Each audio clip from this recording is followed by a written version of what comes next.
I'm making this video for a fella by the name of LAXHAWTHORN. His name's Lockie. He's a partnered Australian Twitch streamer. Been watching him close to 2 years. And it wasn't up until that he came out, told everyone live on stream what was going on in his life for real.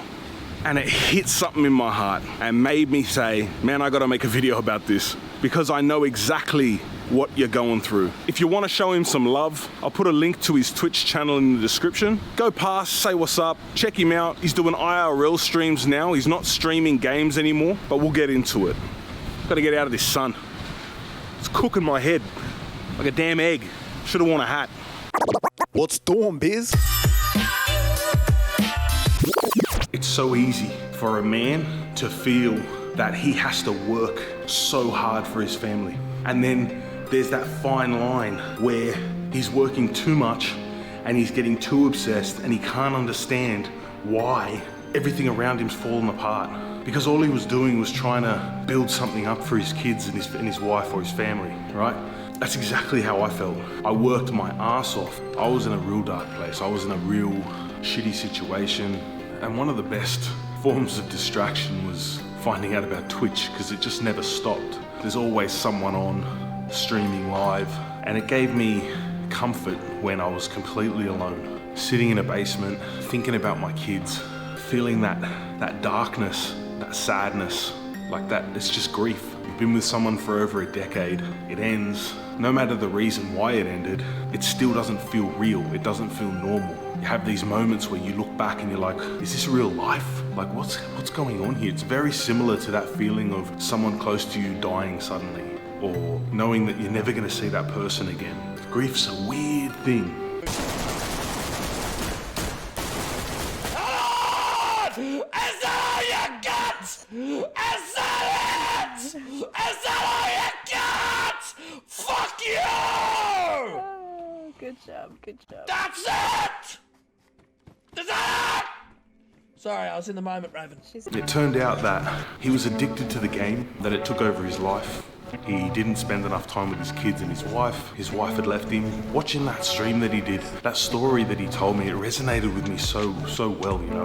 I was a part-time baggage handler. I had a lawn mowing business that wasn't that great, but it was a bit of cash here and there. I was an electrical apprentice working 3 days a week, double shifting over with my airport job. I was studying one of those days, going to TAFE for a full day. At the same time all that was going on, I was the owner builder for a duplex where my family home was, that I ripped down, had nothing left, nothing there, just the memories, and tried to build a duplex to save money. I had all this shit on my plate, and I was doing it for my family, I was doing it for my kids. But the more and more that I wasn't around, the more and more I copped blame. You don't care about your kids, you're doing it for yourself, you're not doing it for me, you're not doing it for us. That amount of pressure just builds up and builds up. Like, I'm giving my life so that they can have something better.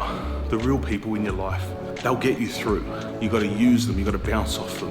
Take it day by day, take it minute by minute, take it breath by breath. Allow yourself to feel these emotions, but don't allow them to overshadow the positivity that you have around you. The thing that you did that was wrong, that caused this issue, it doesn't exist anymore because today's a fresh day. Wake up that morning and give yourself that opportunity to be better. You made the right step. You said, I'm not gonna play this game anymore. You're gonna continue streaming, doing IRL streams, walking, showing the wonders of where you're from in Victoria, and that's awesome. I'm dominating. 15 Ks today, guys. How to start a bushfire. Richard, that is highly illegal and highly inappropriate, and you'd kill these beautiful native nature animals. Continuing a form of communication with people, exercising to get your mind right, to get your health right. You don't hold on to the regret. It's in the past. It happened, we gotta move forward. Those feelings will not help you become better every day. You need to feel those feelings of emotion, let them pass you, and then use whatever's left there to fuel you to get up and say, right, I'm getting up today, I'm going for that walk, going for that second walk, third walk, 10th walk, whatever you've done. I just felt like this was the only way to give back the way that you helped me, and I saw you struggling. I thought, man, I gotta give back to you, and give back to anyone who's watching this. Anyone that this comes across who's gone through a fucking heavy split, who's had a death or had something negative affect their life, just remember the waves, man, the waves that are gonna fuck you over. They're gonna hit you so hard. They're gonna hold you down where you feel like you can't breathe. And you're trying to get up. And when you get up to the top, another one smashes you back down before you could even take that breath. But you gotta hold that breath in. You gotta hold and you gotta fight. Then you gotta get to the top, because you will get there. And that breath that you take is gonna be so fucking glorious. I'm no doctor, I'm no psychiatrist, psychologist. I'm just someone who's gone through these things and sharing my experiences. Continue striving, continue being better. Make sure your kids know that you love them. As long as they know you love them, that should be enough fuel for you to keep going every day and get better. One day I'll have my voice. I'll have my time, I'll have my opportunity to speak and say, this is what happened, I'm your dad, I love you so much. And no one can ever take that away.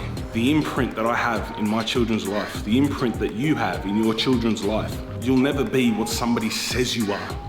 You'll always be what they think of you in their hearts. It hits me deep because I watched you for so long when I was emotional and wrecked, and I see you going through it, and I just want you to know, brother, I've dropped 25 kilos.